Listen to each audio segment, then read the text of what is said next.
Hey guys, Artosis here. Welcome back to ArtosisCasts.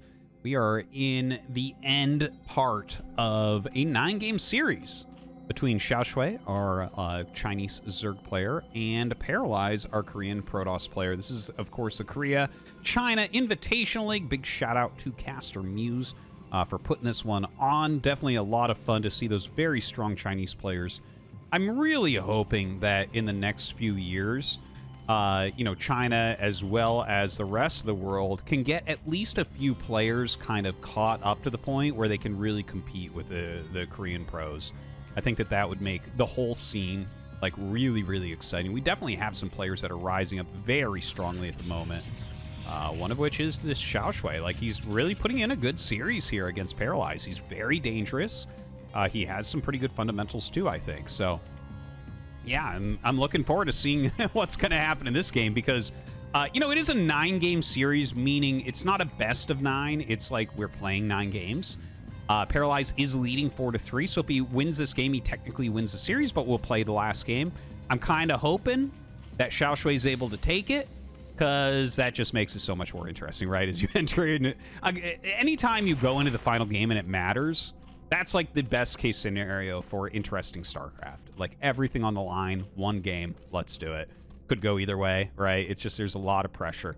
And pressure makes diamonds of games. Now, this is Fighting Spirit, the worst map ever made. I don't know why people still play this map. It's insane. It's so old and it just isn't shaped correctly, and there's so many abusive imbalances. But you know what? We're doing it, so I'll cast it, I guess. It is a pool first coming out of XiaoShuai here, and it's going to be a Forge expansion over on this side. So this probe goes all the way to the top right. So now he's realized, oh, I didn't send the probe far enough up here. Right? That shows you that probably Paralyze doesn't play this map very much. He went up about that far and didn't quite see the creep. So yeah, this main is like way further back from the ramp than the other ones are when you consider like the creep, right? Like creep would show about here, right? Creep would show like here. Okay, so it's just, I don't know. It's whatever. The map, again, is so positionally imbalanced, it's insane. But yeah, he's going to go ahead, throw down a couple of cannons, and with the links coming across, this probe comes out, and it's going to try to slow them. And you can see there's like all these slowing tactics you can use on their travel path. You already slowed them a decent amount. Oh my god. Is he going to get in there with anything? Oh my god. Okay, he gets on top of the first cannon before he pops the first cannon. Oh, no, I guess this probe micro is going to be a little bit too strong for XiaoShuai. I don't think he's going to be able to get any more in, but like, look at the shape of this natural. There's a possibility he can just run around. The healthy probe going to come fight, though. And he just jukes it, and runs by, going to go right up the ramp. Okay, well, XiaoShuai gets one in. He is taking a third hatchery in the meantime. You know, that early exchange we saw, like, I would say that it goes slightly towards XiaoShuai. He got one of the cannons. There was some lost mining time. But this is not a game breaker, right? Like, there's a lot more StarCraft to be played here.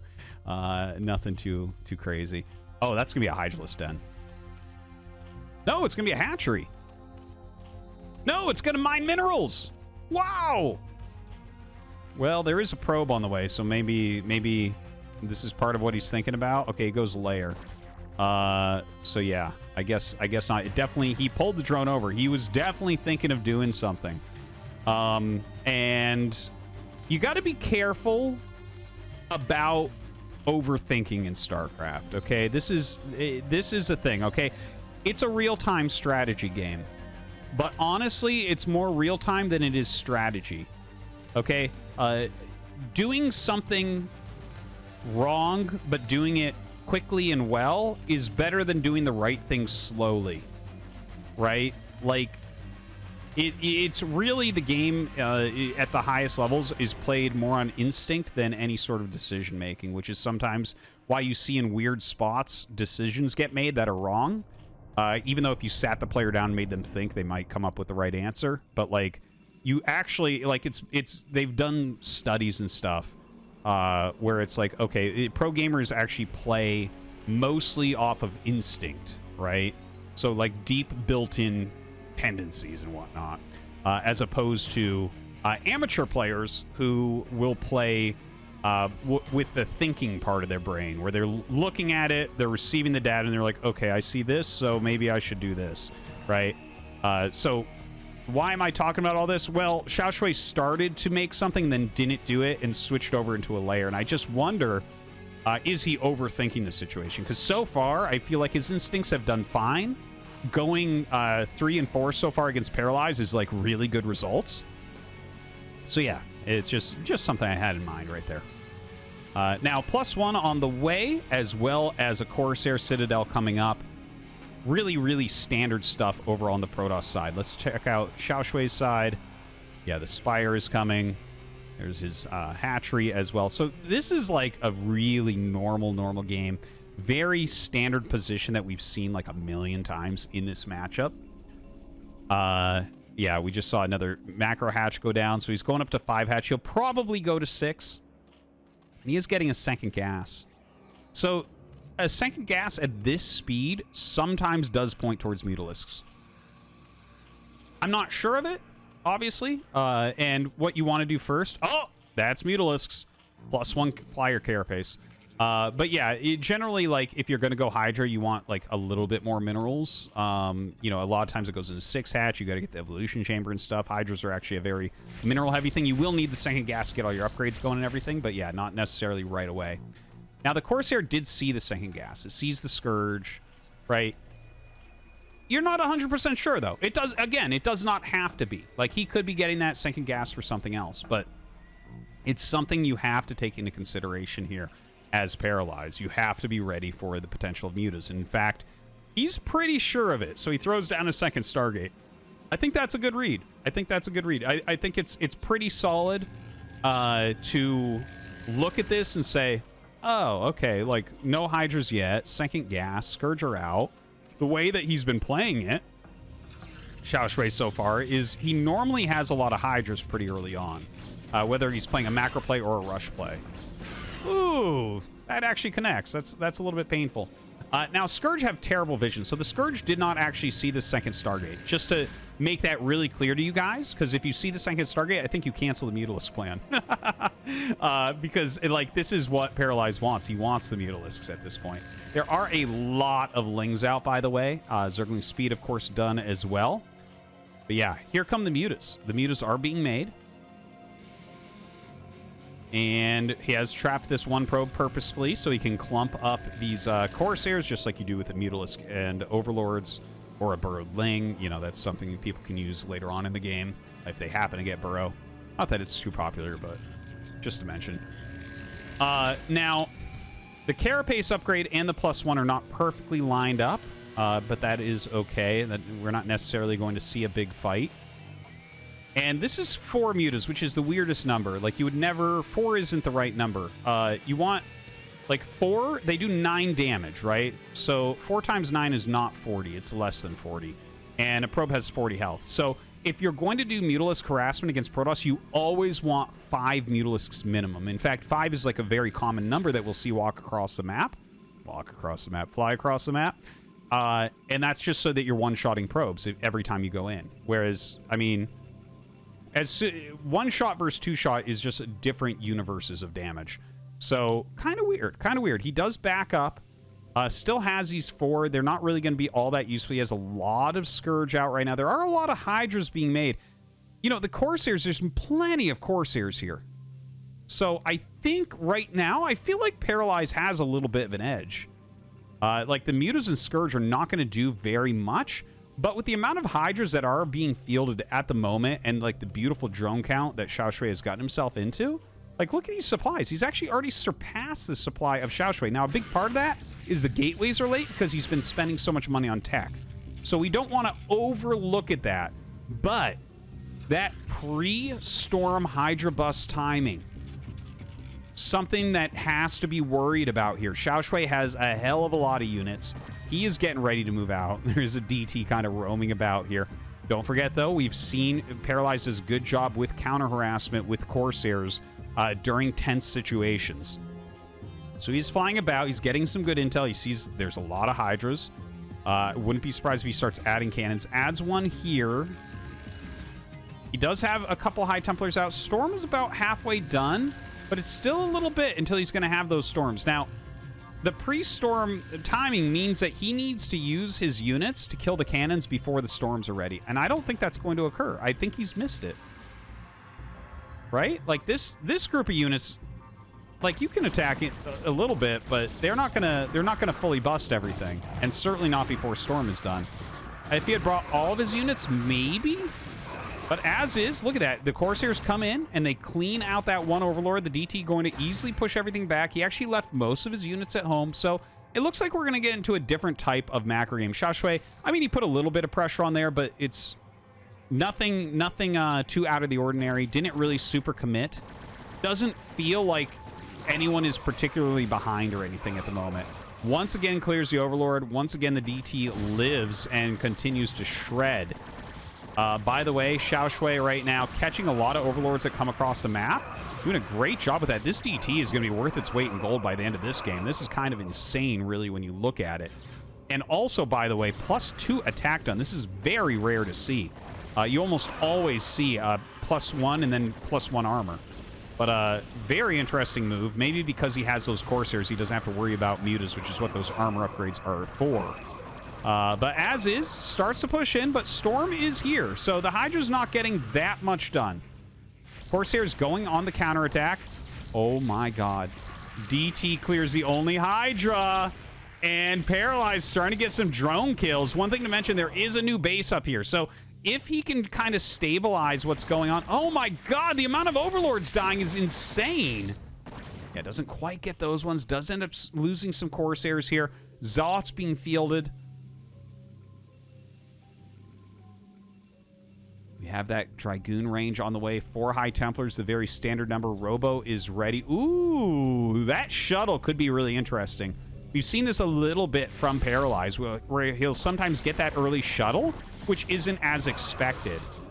Because obviously you have to put units into that, plus that costs money and build time on that Robo. So it's not always something you're going to see, but he might be able to get some good damage off it. Now, this Zealot attack is not necessarily winning, but it's keeping those Hydras busy, which is allowing a lot of Overlord kills. Look at this. 69 of 39 right now. That is absolutely brutal. Like, that is a big, big supply block. XiaoShuai was even in supply. He's down 40 supply from where he was at. So that is painful. Now, his drone count is still very similar, but his Hydraless army has been reduced, and he's been supply blocked enough time that he's having to spend a lot of money on Overlords. 9 Mutas and 6 Scourge on the way. Well, that's 12 Scourge. But this could be a really interesting moment. If he can, like, catch these Corsairs and kill them, he can actually control the rest of this game. The big amount of Mutalisks. Okay, let's see. Gets on top of them quickly. Now, Paralyze is going to know exactly what's going on here. This means that right now, XiaoShuai just wants to not only clear the Corsairs, but more importantly, kill the High Templars with Mutas. Okay, that can be such a strong move at this portion of the game, and they don't have those armor upgrades that we're used to seeing. Oh, God. Take some big damage on these Mutas, but more Scourge come down. No cannons ready at this base yet. Ooh, the High Templars coming. They want to help fight. All right, a decent Storm. Another Storm goes down. Oh, storming his own High Templar there, unfortunately. And he is going to go ahead and get rid of a lot of the High Templars. This is kind of a crazy game right now. By the way, I think this must have been from that shuttle, but not entirely sure. Kind of lost track of that. No, there's the shuttle.